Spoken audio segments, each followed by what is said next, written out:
You owe this family, my mother said, sliding the folder across the table. Sign the company over to your brother. I looked at her hand resting on it, manicured nails pressed against my logo like she had any right to touch it. Behind her, my father stood by the glass wall, silent, watching my employees move through the office I built after they threw me out. You fired me, I said, the same day I finished training Caleb. My mother's mouth tightened. We gave you experience. You gave Caleb my job. She leaned forward. Now you're going to give him what should have been his from the start. Before I could answer, the elevator opened. Caleb stepped out, saw our parents, saw the folder, saw the signature at the bottom of the demand letter, and his face went dark. 3 years earlier, I'd left Voss Strategic Supply with one cardboard box, no severance. Every employee pretending not to watch while security walked me out. Now Elaine and Richard Voss sat inside my own head office like they still owned me. My mother adjusted her pearls, glancing around the room. Impressive space. I suppose your father's reputation opened more doors than you admit.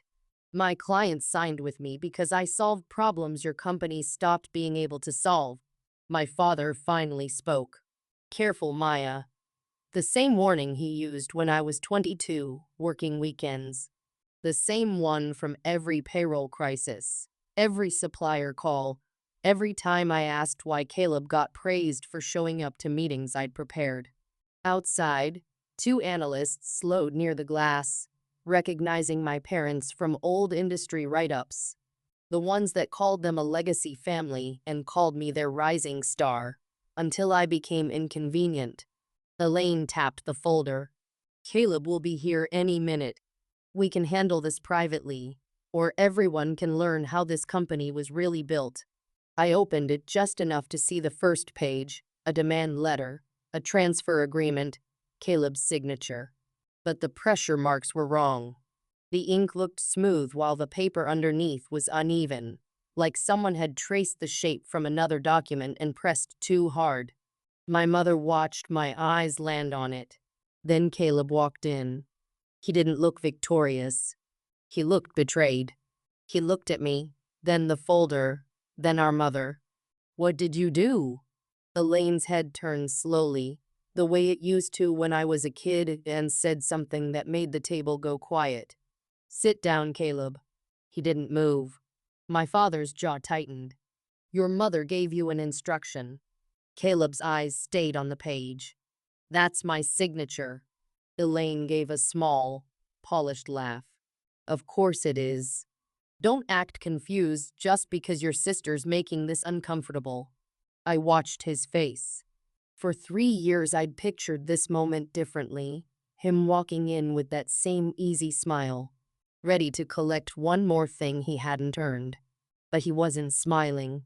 His hands were clenched. I remembered those same hands holding a clipboard 3 years back, while I trained him in the warehouse office. Inventory reports are due every Friday, I'd told him. Miss this and purchasing over orders. Storage costs spike.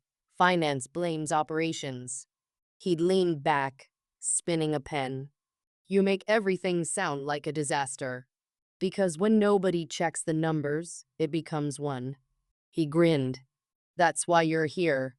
And our mother, standing in the doorway, had said, exactly. Maya does the hard parts. Caleb makes people comfortable.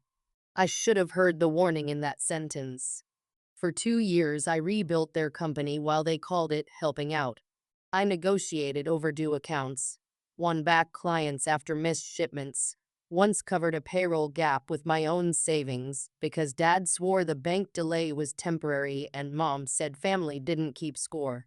Caleb came in late, left early, and got applauded for remembering a vendor's name. I stayed till midnight and got told my tone was cold. Then the day he finished his training checklist, my mother called me into the executive office. Caleb wasn't there. Dad stood at the window, not looking at me. Elaine sat behind the desk I used every day. Maya, she said, you've become difficult to manage. I thought she was joking. I just closed the Northline renewal and made everyone miserable doing it.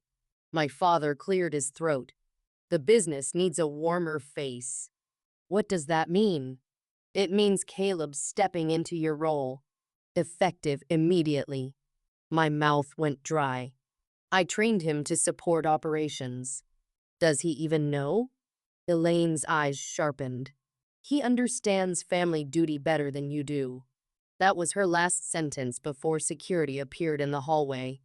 No severance, no transition, no thank you, just a box and 27 people pretending their screens were fascinating while I walked past with my office plant under one arm. Caleb never called. Not that night, not that week. So I built the only explanation that made sense. He'd wanted the chair, and I'd been stupid enough to teach him how to sit in it. Now he stood in my conference room, staring at a signature that looked like his but had drained the color from his face.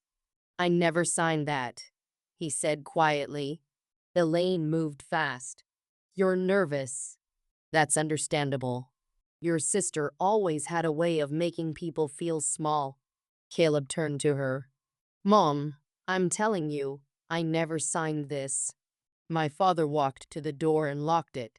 That sound changed the room. My employees were still right outside, my company still moving. But for 1 second, I was back in that old executive office, realizing my future had already been decided before I was invited in. Elaine reached into her bag and placed a second document on top of the first, a shareholder transfer agreement, stamped in blue with my company seal. I grabbed it before she could pull it back. The seal was real. Not a scan, not a copy. The exact registration mark my legal team used. How did you get this? That seal belongs on documents connected to assets you built from this family. No, it belongs to my company. My father opened the conference room door wide enough for his voice to carry onto the floor. Maya, no one wants this to get ugly, he said, loud now public. But you've avoided this ownership dispute long enough. Conversations died outside, one by one. My CFO, Lena, stepped out of her office with a folder under her arm. Elaine pressed a hand to her chest, performing concern just loud enough to be heard. We tried to do this privately, but Maya's always struggled to face the truth. I felt the trap close. Snap, and I looked unstable. Stay quiet, and their accusation filled the silence. Lena reached the doorway. Maya. I held up the stamped agreement. No one leaves this floor with this document. Elaine smiled at her. You must be the finance officer. Then you'll want to hear this too. Your founder built this company using Voss client lists and pricing histories that never belonged to her. She laid out printed emails from my early startup days, angling them toward Lena. I recognized my own writing until she turned one page, and I saw an attachment listed that had never existed on that email. That attachment wasn't on the original, I said. Maya, I wrote that from my apartment after you fired me. I know what was attached. My father laughed. You expect us to believe you remember an email from 3 years ago? I expect everyone to believe metadata. His smile faded. Lena stepped fully in. I'm calling legal. Before you do, Elaine said, understand a court injunction can freeze this company within days. Payroll, contracts, everything your employees depend on. The people outside heard it. I saw the fear ripple through them. Caleb reached for one of the emails. Elaine slapped her hand over it. He read the visible name anyway. Northline. My father's eyes cut toward him. Northline was already leaving before Maya was fired. Careful, Richard said. Then, quieter but sharp. Your future depends on remembering correctly. Caleb's face changed. Not fear this time. Recognition. Lena asked. Do you want security? No, I said. But it can keep forged documents in this building. My mother's expression flickered. Half a second. but I caught it. I turned to Caleb. Did you send them my company seal? He looked at the agreement, then at our father. No, but I know who did. Richard stepped toward him. That's enough. Caleb didn't back off. It came from Dad's laptop. For the first time, my father looked afraid. Stop talking, Richard said. Caleb pulled out his phone anyway. Elaine's chair scraped back. This isn't the time for one of your emotional reactions. He unlocked the screen without looking at her. Funny. You always called it emotional when someone remembered the truth. Lena leaned in. Maya, I'm locking document permissions now. Do it. She called to my ops director. Live trace. Freeze external access. Pull every seal usage log from the last 30 days. Nobody deletes anything. That order cracked my mother's performance. My father stopped watching me and started watching the employees outside. Caleb opened a folder on his phone, dates going back 3 years. I started keeping copies after Maya left. I didn't understand everything, but vendors kept calling about balances I'd never been told about. Clients asked about promises that weren't in the system anymore. You were overwhelmed, Elaine snapped. You misunderstood. No, I was unprepared. There's a difference. He turned the phone so I could see the thumbnails, screenshots, scanned forms. After you were fired, Dad told me I needed to sign cleanup paperwork, vendor updates, board records, training acknowledgments. He said you left things incomplete. You were an officer of the company, my father said. You signed ordinary documents. Blank ones. That landed like glass breaking. Stacks of them, Caleb said. Signature pages. Some had headings, some didn't. I asked what they were for. Dad said if I wanted the role, I had to trust the process. Elaine rounded on him. Your sisters poisoned you against your own blood. Caleb laughed, humorless. Maya hasn't spoken to me in 3 years. Lena came back with her laptop, 2 IT staff behind her, security near the elevators. We have a preliminary access trail. The seal template was accessed 2 weeks ago through archived consultant credentials. Which consultant? I asked, though I already knew. Darren Vale. My mother's face didn't move. That's how I knew.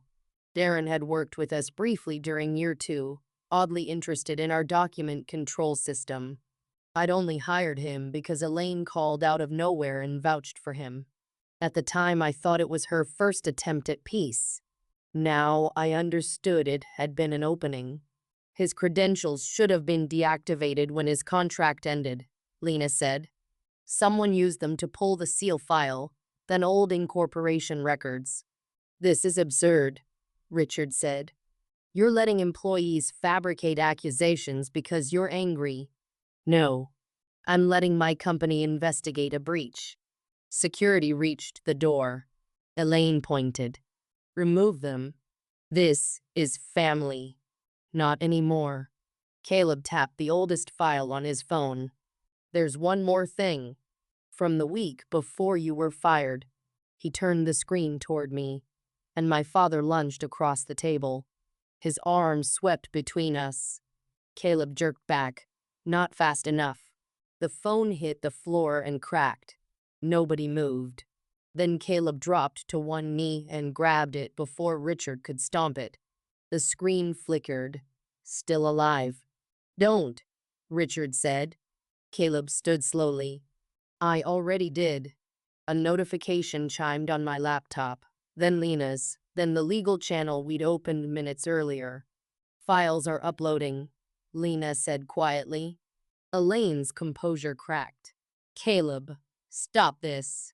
He didn't look at her. He looked at me and pressed send.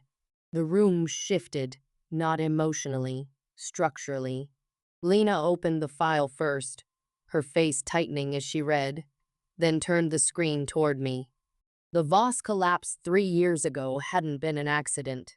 It was structured, debt layered across subsidiary accounts, internal transfers disguised as vendor prepayments, loans approved on inflated projections that never touched operations.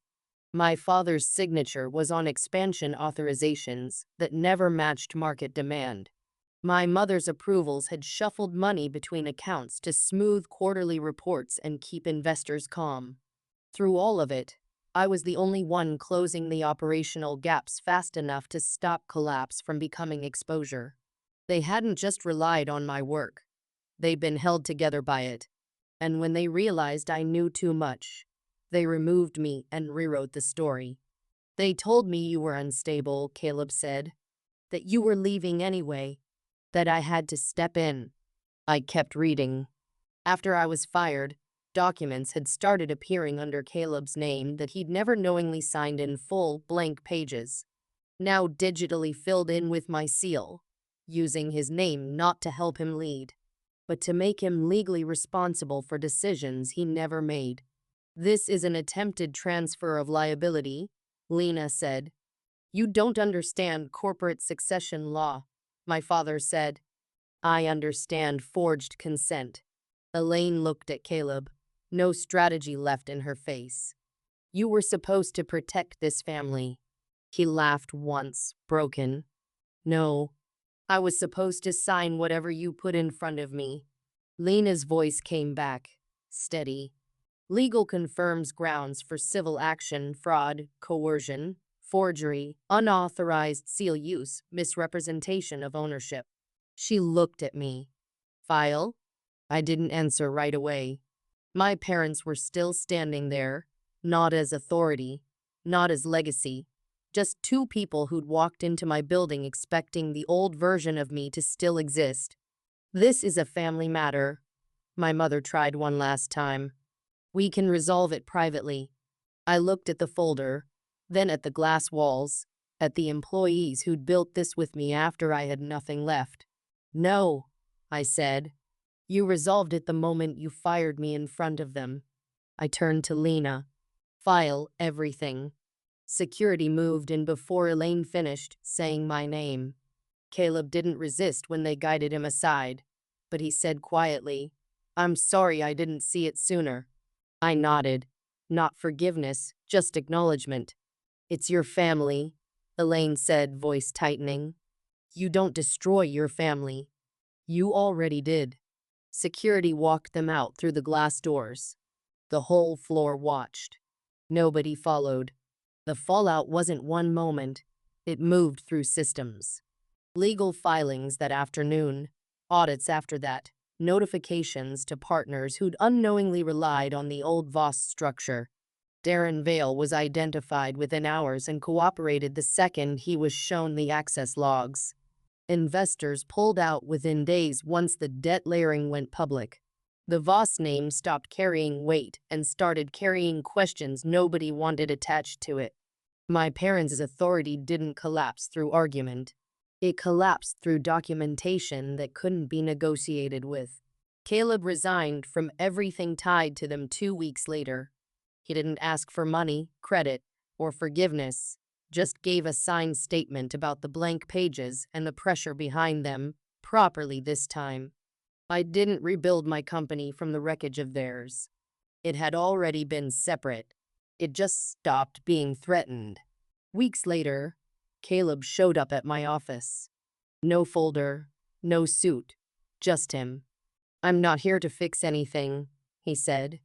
I didn't answer right away. He nodded, accepted that. I just didn't want you thinking I stayed silent because I agreed with them. I didn't think that, I said. That was enough. Not repair, just accuracy. My parents never came back. They didn't need to. Everything they'd built had already lost its authority in public record. Not through drama, but through proof. My office stayed the same. Glass walls, clean lines, no family name on the door. Just mine.